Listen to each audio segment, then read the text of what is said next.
Tomb Scorpion was an essential part of the Tomb King's roster in Warhammer 2. Unfortunately, when Warhammer 3, it kind of fell a little bit by the wayside, but let's see if some recent buffs help. In particular, I'm taking it two of them, in fact, against the Skaven. We've got them Vanguard up in the woods here, Vanguarded up and deployed, all hidden like, because they actually can hide in the woods, and also have Vanguard, Terror, got a little bit more weapon strength, and I believe they also got a little bit of collision damage as well.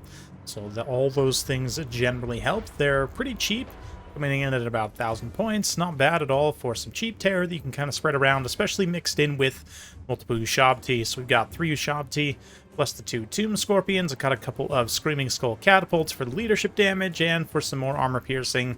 Looks like some Skeleton Spears here. Yeah, the Skeleton Horseman, just trying to remember my own build. And then, of course, Cetra on the Chariot, also trying this out. The Chariot supposedly got some more buffs. Although it's supposed to be flying, right? Isn't Cetra's Chariot supposed to be flying? Am I mistaken on that?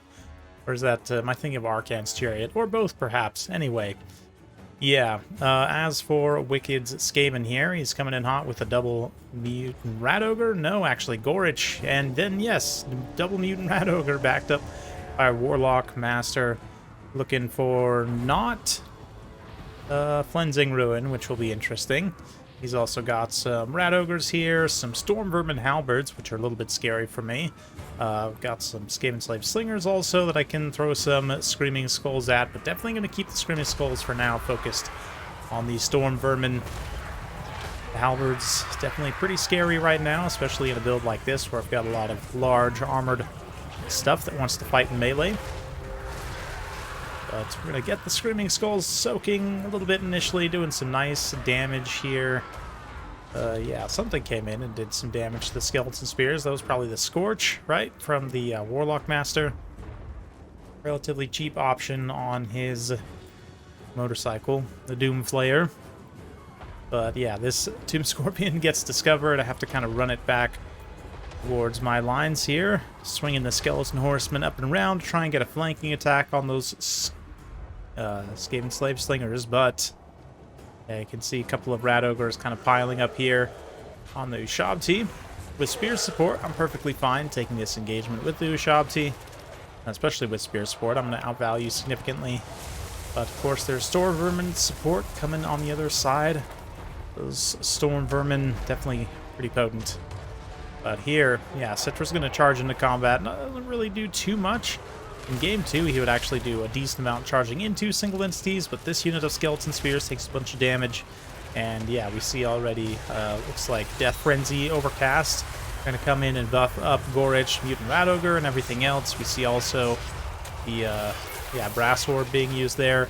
I'm going to go ahead and throw an Invocation of Burst Blades upgraded to give these Ushabti some anti-large, plus 16 bonus versus large, so they can fight a lot more effectively against all of this stuff here. And I'm going to basically continue spamming that on this specific fight as the rest of the battle continues on. I've got double Necrotect as well. They're kind of operating as infantry blockers here, trying to just distract, bog down these Storm Vermin Halberds, although can't account for everything, and these Rat Ogres managed to sneak past through. I've got my own horsemen kind of marauding in the back line, distracting, pulling some Storm Vermin Halberd away, and as a result, able to mostly protect my catapults here, although not completely. The Rat Ogres do eventually make it through. Cetra, again, kind of being used in a role that he's not exactly designed for on his Chariot, but still going to act as a little bit of a blocker here. He's got some forward attack animations. I think he's got a side attack animation as well, which he hasn't really been doing in this battle, to be honest. Might be bugged out, but yeah. Looking at the rest here. Screaming Skulls, at least this one, continuing to fire. The Rat Ogre is now collapsing from the back here. Should actually be able to fully take out the crew. But yes, another incantation of Cursed Blades. Restore as well, keeping the Ushabti healed up and in the fight. Tomb Scorpions also just kind of grinding for now, doing their thing. Yeah, I mean, I guess this is maybe a fight they would have done okay in before, but that extra weapon strength definitely helps fighting other single entities. And just in general, to be honest. But yeah, Skeleton Horsemen chasing some routing troops nicely. We've also got the Ushabti, another unit there, kind of overrunning a little bit, but yeah, let's keep it close as Cetra's going to make an attack run here on these Yeah, on the light slingers, I don't know if it just didn't get good contact or if something bugged out there, but very limp charge, even into the side of just some regular spears. Does manage to force up a little blob, though, for the Screaming Skulls to fire into, so that's at least something, but Cetra himself, really not very impressive value so far. Less than 1,000, considering how much you pay for him, is fairly substantial. I mean, taking him...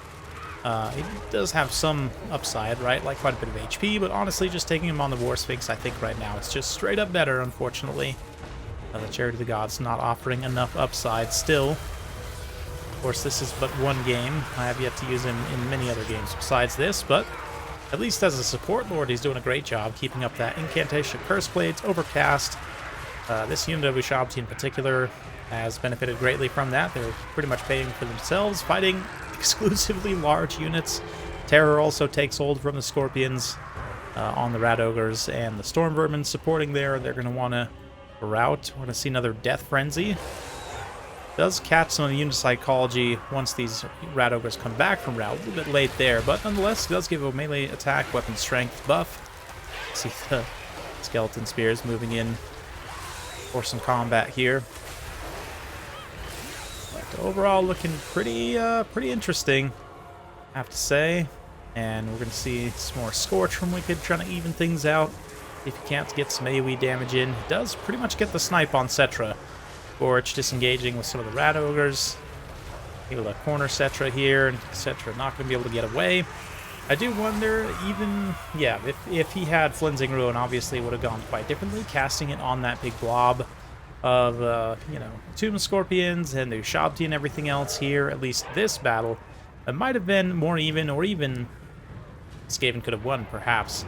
On the far side engagement, obviously, that wouldn't have affected things too much, but overall, I feel like build was pretty decent. I definitely would switch Cetra out for something else, or even given some kind of risks in this matchup, I might take a different Lord entirely.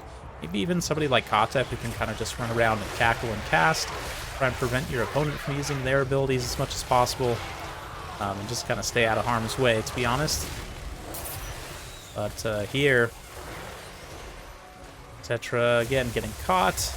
Can't save himself.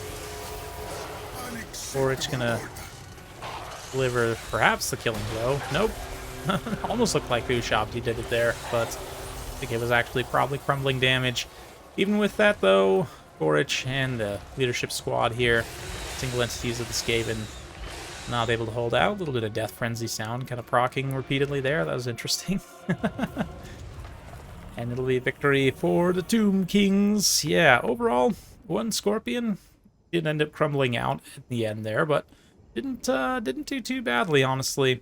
Yeah, I mean, again, not really fighting in a fight that they're necessarily designed for. They're much more kind of an infantry support monster, kind of meant to be fighting other infantry, saturated on top of their own infantry, you know, as much as possible. Although, again, in a situation, they can be used against single entities a little bit better now, like we saw here. And yeah, again, a fight they weren't necessarily designed for still ended up doing pretty well overall. Ushabti definitely got some really nice value, as did the Screaming Skulls. But yeah, just very nice to have the option of like 2 Tomb Scorpions plus the 3 Ushabti. A lot of anti-infantry armor piercing that, again, also can be used in other roles if it needs to, especially with support, etc. Really getting a lot of support value here, but not much else, to be honest. But yeah, the Screaming Skull is such a nice option against the Skaven as long as they don't get countershot. Even then, they can actually countershoot Skaven artillery okay if they get good hits on the leadership. But yeah, only one Storm Vermin gets close to paying for itself due to, yeah, the build I had brought here had plenty of anti-infantry AP, but I do kind of like the pick of at least a couple, maybe Storm Vermin Halberds here, especially maybe Council Guard. But yeah, Gorich actually is also probably not a bad pick here. He can fight the constructs pretty well, especially if you bring like a Packmaster who can potentially heal him. Honestly, just like swapping out one of these Mutant Rat Ogres and bringing a Packmaster on the Brood Horror, or this kind of single entity blob would actually be pretty strong. Of course, Ikit's also going to just be better than the Warlock Master just straight up, but even still, Flensing Ruin and something like this, you know, take Flensing Ruin here, you swap that guy out for the yeah, the Packmaster. basically take a fairly similar build. I don't know, I might switch one Storm Vermin out just to have a little bit more kind of auxiliary troops, but other than that, it's a pretty solid build overall, to be honest. I like a lot of elements of what he's got going on here, but definitely a fun battle. Hopefully you enjoyed. If you like this sort of content, be sure to like, subscribe, hit that bell notification. Every time I upload a new video, you'll be notified. Thanks again. We'll see you next time.